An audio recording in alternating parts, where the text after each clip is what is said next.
back to my career, just to give you kind of a feeling, Colgate-Palmolive I joined after getting out of Husky Stadium up there in the Northwest. I was a pitcher, and no, I'm not Linscomb. I didn't play as well, but I played occasionally. But when I left Washington, I was recruited into the Colgate-Palmolive company, and that's where I really began to understand more about marketing. And it comes back to a professor that I had at the time who said to me, if you really want to understand marketing, you got to go to work for a soap company or a beer company. And you've got to go to work for not the number one company, but the number two or number three company, because they're very aggressive and very, very good. Well, having done my share of consumption of cervezas, as we call it in Mexico, beer, I decided I'd go to soap and ended up at Colgate-Palmolive. And Colgate at the time was only about $400 million. That goes back many, many years ago. And so watching a company evolve against a giant like Procter & Gamble was really an interesting experience for me. I introduced brands like Ajax Cleaner, which was the white tornado. All of you are too young to remember that one, but it sticks in my mind. And I was recruited out of Colgate by American Home Products, which today is the Wyeth Corporation, owned by Pfizer. And I went into the over-the-counter business and actually ended up running one of their large divisions by the time I was 30.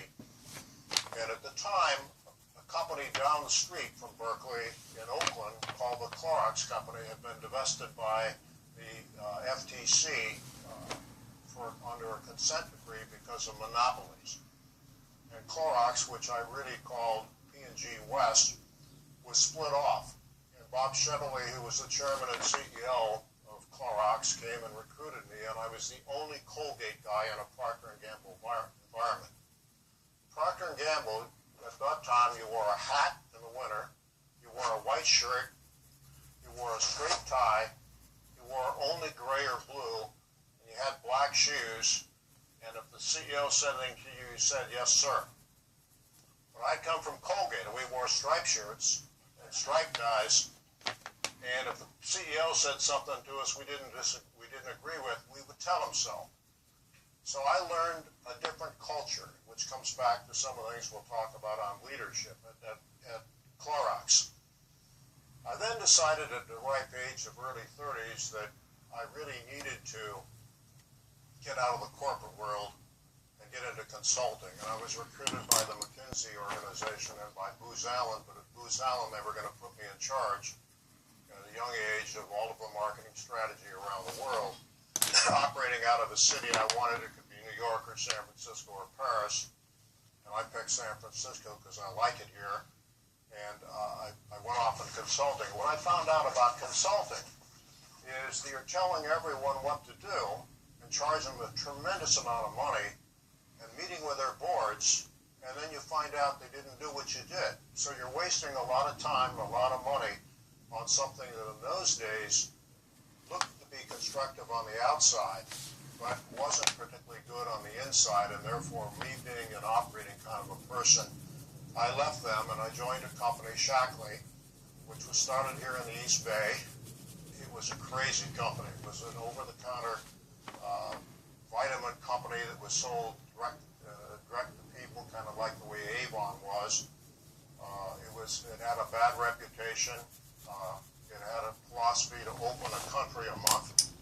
It had never made money. It had gone public. The stock had gone down. It was owned about 80% by the founding family that didn't, frankly, know exactly what they were doing. And I got in there because I wanted to stay local and find a company to buy and build it on my own. And the more they would come after me to join them, the more I would tell them these outrageous things about what they'd have to pay me. And basically, I wanted them just to pay me what I was making at Booz Allen, but to give me 6% of the stock at a third of the price at an interest rate that was 3% payable in 10 years. So I joined the company because I couldn't believe they would buy something like that. A couple of months later, the CEO was gone and I was the CEO. We recruited in a great board. Bud Scheidt was one of the first people we brought in. Alan Shepard, the astronaut, was a great person we brought in. because we were selling vitamins, I recruited a medical doctor to look like we were endorsed by the medical community. And we changed everything. And the company took off. And the stock, which was about $4 at the time, went up to $44 and split 3 different times. And so I was on my way. I ran that company for 11 years and then decided I always wanted to have my own company. So I started the first private equity fund in America in consumer brands. No one had ever done it.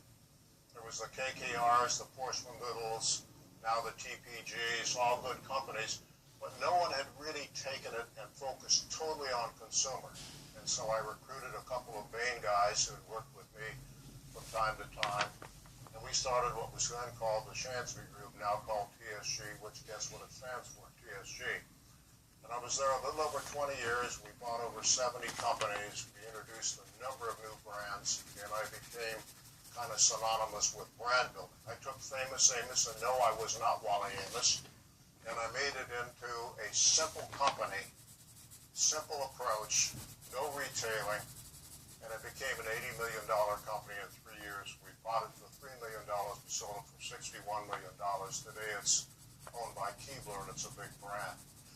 So I ran private equity, but all along I kept saying to myself, what I really want to do is I want to go back and what I wanted to do when I wanted to leave Clorox. I want to start my own business. And someone said to me, have you ever been in the alcohol business? I said, no, but I've got a vineyard in Sonoma, and it's the best way I've ever learned to lose money. So they said, look at spirits. And I looked at spirits and saw things like Patron and Grey Goose. Grey Goose selling for 7 times sales in less than 7 years. It was only $300 million in sales and sold for well over $2 billion. And I thought, you know, this is kind of interesting. So I decided to get into the spirit business and understand what makes spirit go. And surprising to me, the #1 growth was tequila. And within the growth, the #1 growth area was super premium.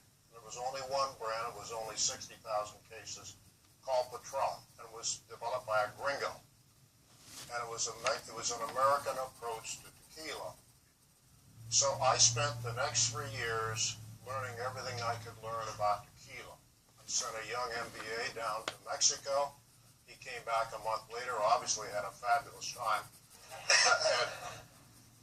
and told me what I needed to know. And I only needed to know 4 things.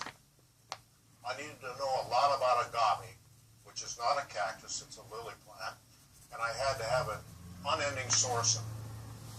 Number 2, I had to develop a product that was different than anyone else's and better than anyone else's, and defined as a smooth product. Number 3, I had to figure out how to conquer the distribution.